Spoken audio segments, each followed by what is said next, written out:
Number 4. I work as a paid administrator for Craigslist, a site that, I'll admit, has had pretty spotty reputation over the years.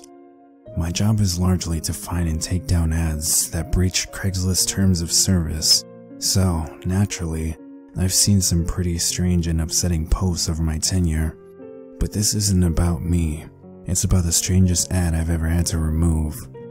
I've omitted some of the personal details in the pictures that the seller had included, but aside from that, this is the full and unabridged transcript of a post entitled, "For sale, healthy 5-year-old girl, free to a good home. Our daughter Amelia is the sweetest little angel you'd ever meet. We adopted her from a local halfway home when she was just 5 years old, and we've loved her ever since. She's got long, blonde hair, blue eyes, and the cutest little button nose you ever did see. We've included a few pictures of her at the bottom of the ad. She's 39.5 pounds and 42.5 inches, not to mention very cooperative. I know that every parent thinks that their child is special, but there really is no child quite like Amelia, and the years you spend with her will be the best of your life. That much I can absolutely guarantee. We've had her for over a decade now, and there's not been a day that goes by where we haven't felt as though our lives had been enriched by her presence. She's a very precocious girl, so very smart and eloquent, especially for a 5-year-old. These years have just flown by for us, and if you think you can provide for her, you'll know this joy too. In the interest of full disclosure, there are a few things I should definitely tell you about Amelia's parent. She's had plenty of moms and dads throughout her lifetime, so she's gotten very good at being a daughter, but I can't say I recommend taking Amelia into your loving home if you've never had a child before. Kids, even kids as sweet and as caring as Amelia, can be a real handful sometimes. We adopted her after our little Daniel passed away from SIDS, so we weren't sure that we could ever bring a baby into our lives again. Too many painful memories. That's why we decided to adopt an older child, and by some fantastic stroke of luck, Amelia was the one to fill the gap in our aching hearts. You'll find that, for a 5-year-old, Amelia is quite brilliantly talented at a number of different pursuits. She can paint, and write, and play music like some Renaissance virtuoso. She tells us that it's because she's had plenty of time to practice, and after a few weeks of being her new parents, we definitely believed her. However, Amelia's greatest talent, the thing that makes her so very special, is that she can tell you things that you haven't thought about in years. On the day we adopted her, she perfectly recounted a weekend that I'd spent at St. Clair with my parents when I was her age. It was something that I didn't even remember, but she told the story like she'd been there, watching it the day before. The nights flew by as my husband and I listened intently to our little angel perfectly reciting our old memories of fondly remembered weekends and passionate Friday nights. It was so brilliant at first, and really it still is. She was able to tell us every minuscule detail of memories long forgotten. Of course, more recently I realized that we had the cause and effects all mixed up. Amelia wasn't telling us about memories because we'd forgotten them. We were forgetting them because Amelia was telling us about them. It was amazing, honestly, as though she just plucked them from our heads and read them out like words on a page. She did this for some time, and I can't say I remember a great deal now, beyond the memories of our time with Amelia. She took those all away from us. I'll admit that we've slowed down since Amelia came into our lives too. She was always so bubbly and energetic, always bouncing off the walls, but my husband and I started getting so tired. As the years marched on, we just seemed shrink and wrinkle and creak, losing hair, our skin becoming saggy and liver spotted, our joints developing advanced arthritis. We look more like we're 80 than 30, but Amelia, she's always stayed the same. The same beautiful, intelligent, spellbinding 5-year-old girl. We didn't regret giving her our years and our minds on some subconscious level. We knew she would use them better than we ever would have, even if she never grows up. We're getting old now though. All in all, we were lucky to reach 34, but I'm not optimistic about 35. We're too frail, too infirm, to take care of Amelia anymore, and we couldn't bear to let her see us whizzing away into total nothingness. That just wouldn't be right for a parent to do that to their child. So please, if you think that you can provide a loving home for our little girl, contact us and we'll see what we can sort out. Please don't hesitate. Time is a factor here. No little girl should ever have to live without her parents.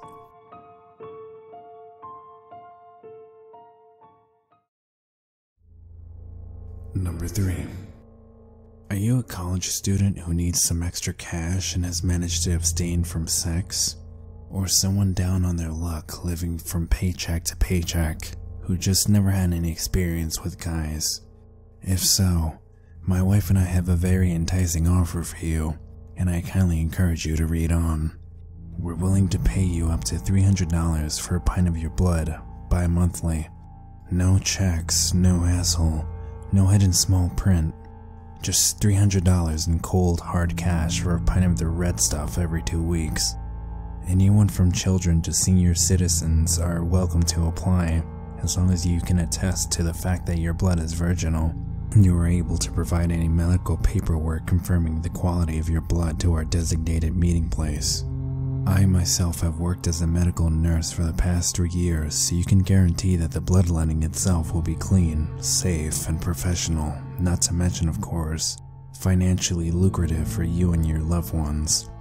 Though if you suffer from trypanophobia, I'd recommend that you don't apply. I don't wish to make anyone stray from their comfort zones.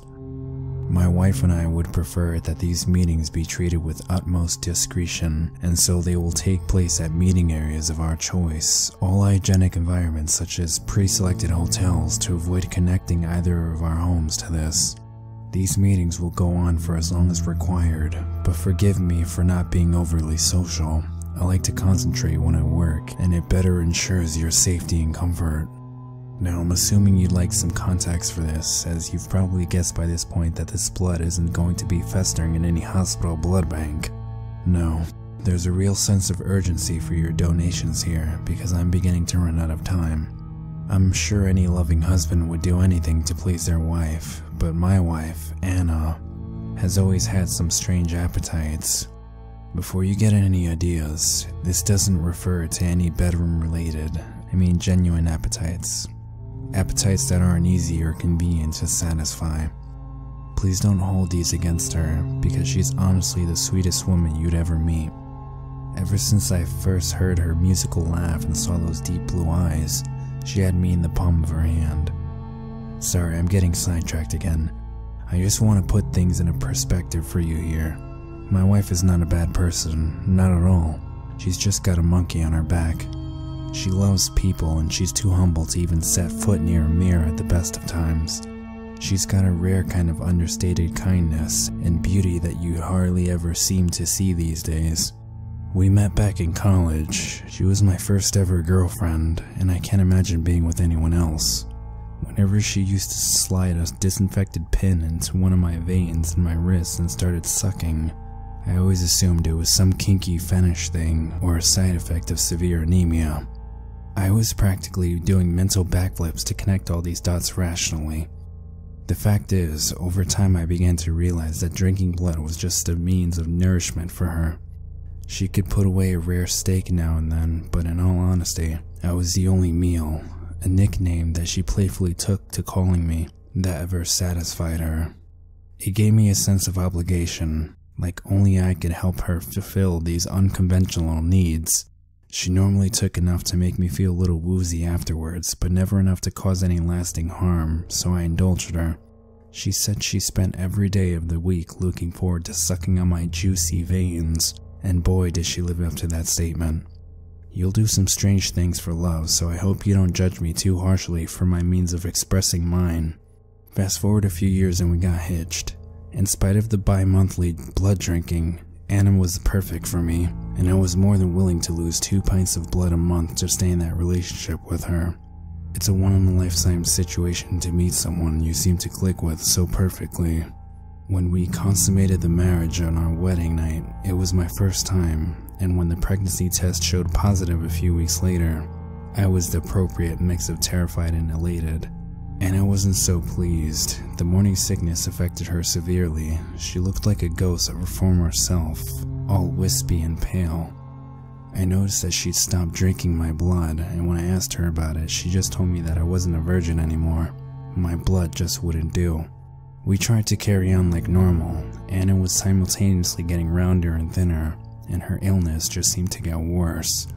It wasn't morning sickness anymore. She was just wasting away, getting frailer by the hour. At night, I prayed silently for answers, for some way of saving my wife. Then a kind of miracle happened. I came home one day and Anna was positively glowing, as though she'd returned to perfect health. It was almost like seeing a ghost, looking at that beautiful radiant woman that I fell in love with. I'll admit she did look a little sullen, like a silent admission of guilt, but I was just too happy to notice it at the time. That happiness was somewhat tainted when, later that day, I saw an emergency news bulletin about a little girl who had gone missing on the way home from school. It'd be silly for me to have made that logical link if I didn't already know Anna so well. She's not cruel, never has been. That woman never even killed spiders that made their way into the house. She was paper and cup all the way. But Anna wouldn't let herself die if there was some way to avoid it. She loved living too much. When, a few days later, I fished a frilly, pink bowl out of the garbage disposal, my worst suspicions were confirmed. Anna was having pregnancy cravings. We never spoke about it, but I think she knew that I knew, and it almost felt like a cloud of shame and guilt was hanging over her head during what should have been one of the most exciting times of our lives. No, I didn't report her. I probably should have, but I knew that she couldn't help herself. I'm sure that whatever she did it quickly and humanely, and as much as it hurt me inside to think about it, I realized this was just her nature. We can't help who we are. Throughout the rest of Anna's pregnancy, 3 more little girls went missing. The news felt like wall-to-wall sobbing parents, begging for their children that I knew would never return to them. It was the hardest period of our relationship, but when little Molly was born, everything felt alright again. She was so small and fragile, so innocent. It brought out Anna's more nurturing side. The girls stopped disappearing. The blood drinking seemed to grind entirely to a halt, and for the first 2 years of little Molly's life, we felt like a normal family. We laughed and joked and played games just like anyone in our position would. A few months back, I even felt as though we were finally ready to put this ugly past away entirely. It's just that lately, Anna's been getting this hungry look in her eye when she looks at Molly. It's a look that frightens me, knowing what Anna is capable of. If she did it, I know it wouldn't be her fault, and she'd tear herself up inside over it, but I can't let her do it. That's why I need your blood to sate her, and I'm willing to pay any amount of money for it. I don't want Anna to eat Molly like she ate all those other little girls. If you're interested, please contact me using the instructions I've included below. I don't think there's much time left. Number 2. Hey everyone. Me and my buddy, Trevor, are college students renting rooms in a mid-sized suburban home in blank. It used to be us and our other friend David, but he's not around anymore, which means a wonderful new living opportunity for you. We'd prefer it if you were enrolled at blank, because we'll have more to talk about, but since we can only afford this place when the rent's being split 3 ways, pretty much anyone is welcome. Though we're college students, we don't tend to have house parties.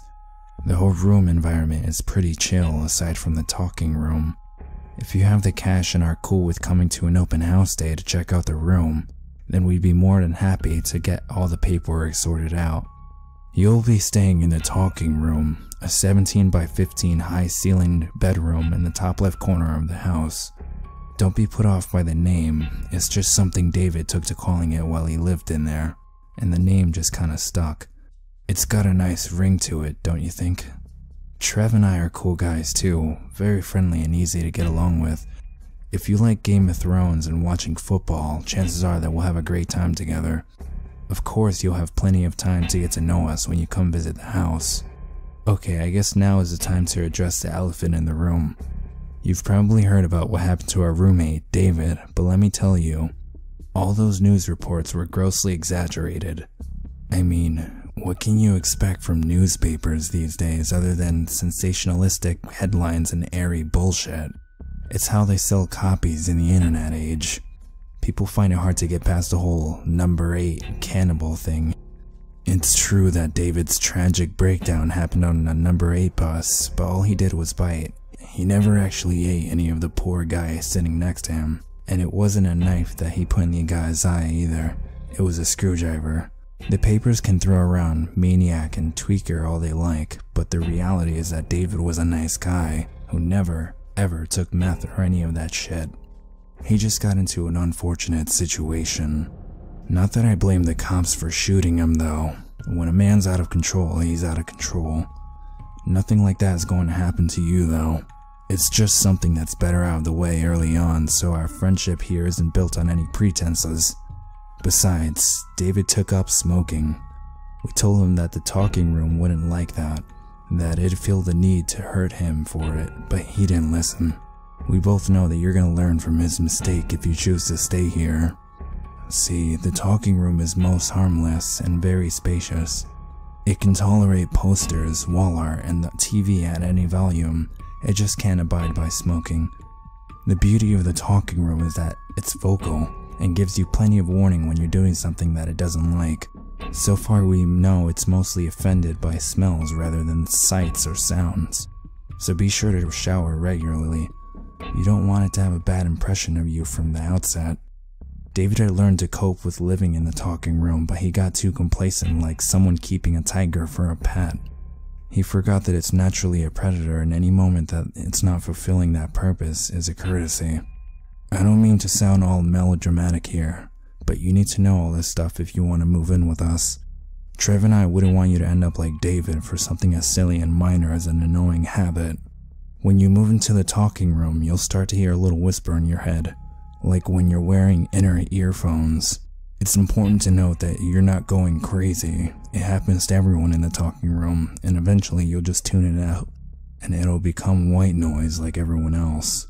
Sometimes it'll vie for attention, speaking loudly and coherently, and sometimes it can be a little immature, throwing mean, personal insults, imitating the voices of loved ones, and dredging up nasty shit from the past. But you'll learn to ignore that too. It's really not much of a problem. Honestly, the only thing that you'll really need to remember above all else is to not open the closet door. The talking room will tell you to do it a lot, and boy, it can be persuasive. But you've got to trust us when we tell you that you should stay the hell away from that door. It's bad news, and whatever is behind it is even worse news. The only person who's ever opened that door was David, and an hour afterwards he decided to board a number 8 bus. All that aside, we'd really appreciate it if you consider living with us. We're cool guys in a cool house with great neighbors, and I guarantee we'll have many fun nights together. If you're in need of the kind of housing we're offering here, apply fast. Because if the talking room gets lonely, whatever's in the closet might try to open the door too. Number 1. I'll admit, I think my boss is beginning to get suspicious. After the kid, the blood in the room, it's becoming easier for my superiors to track exactly who is leaking these posts, and they're not exactly making Craigslist look fantastic. If I want to keep my job, I'm gonna have to lay low for a little while before I go on my brief hiatus. I've decided to leave you with what is, in my own humble opinion, the most disturbing of the ads I've had to delete so far. The article was entitled, "I Need Someone to Kill My Baby. Prior experience not required." It featured the text I'm presenting to you here, as well as some very grainy and poorly taken photographs of an infant child. It was posted in the Strictly Potomac section before I deleted it for potential causation of child endangerment.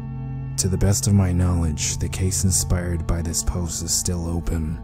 My baby is not my own. Everyone says it looks like my own, but they don't understand. They've not carried it inside them for 9 months. I know when the damn thing is mine. Little Joseph, my real child, was snatched from the maternity ward and replaced with this monster. I've researched the details quite extensively, and there are many different names for these usurping bastards, but the one I'm going to use is Changeling. My child has been replaced by a changeling. Still, imposter or not, it looks exactly like my daring little Joseph, and I just haven't got the heart to kill it myself. I know that, before I can accept the reality of this situation, the changeling needs to be dead and burned. That's where you come in. I've been saving up for months now, and I'm willing to pay you $2,000 to do the job for me. I really don't care all that much about how you do it. Drown it in a bathtub, cut its little head off with scissors, throw the squealing little bastard into the furnace. I don't care. I just want it out of my life now, because I can't fucking handle it anymore. I don't want to see what you've done or know what you've done. I just want to know for certain that the monster is dead and that I can carry on with my life.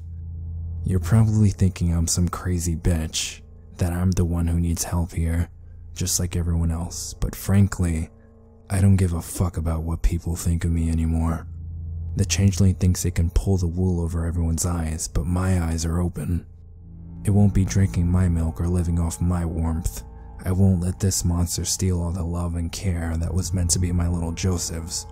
When I was about to come home from the hospital with my husband, the nurse handed me the changeling. Thinking it was Joseph, I took it into my arms and hugged it properly for the first time, and it felt like a leather sack full of wriggling maggots pulsing against my chest.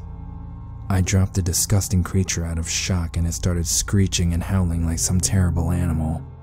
The nurses and my husband scrambled over to grab it off the floor, totally unaware, but even then I knew that something was wrong, that this thing was not my child. Part of me was hoping that my husband would see it too, but he never did. Now I'm having to go behind his back with all this. Eventually, my husband's paternity leave ran out and he had to go back to work, leaving me at home with a vermin. The crying only seemed to get louder once he left. It was fucking maddening. All that bawling and keening that seemed to ooze through the walls. I knew my little Joseph would never torture me like that evil little bastard did. The creature always looked too pale to be Joseph, its eyes too deep, its lips too thin. I refused to feed it, and it just got thinner and uglier as a result, like I was starving it out of its cunning disguise. My husband called me a monster for doing it. Me? A monster? The changeling had him wrapped around its tiny fingers, him and all the others. It wanted to get me alone. It wanted to drive me mad. At night, when everyone was asleep, I can hear the changeling whispering to me through the walls. It'd call me a cunt. It'd call me a stupid fucking whore. I knew that I was onto it, and knew that when I heard its deep, labored breaths at night, that those weren't the breaths of a child, they were the breaths of an inhuman monster. The changeling, it wants me to kill myself. It's told me so many times at night, whispering in its deep voice through the walls. But I won't listen. No, not me. That bastard has no power over me, but I need you to strike the final blow for my own sake. For the sake of my own humanity. Like I said, the money is good, and if you're willing to help me with this nightmare, then it can all be yours. But there's a time limit, because if nobody replies to this ad in the next few days, I think I'm gonna have to pluck up the courage to do the deed myself. I'm not going to let this thing drive me crazy.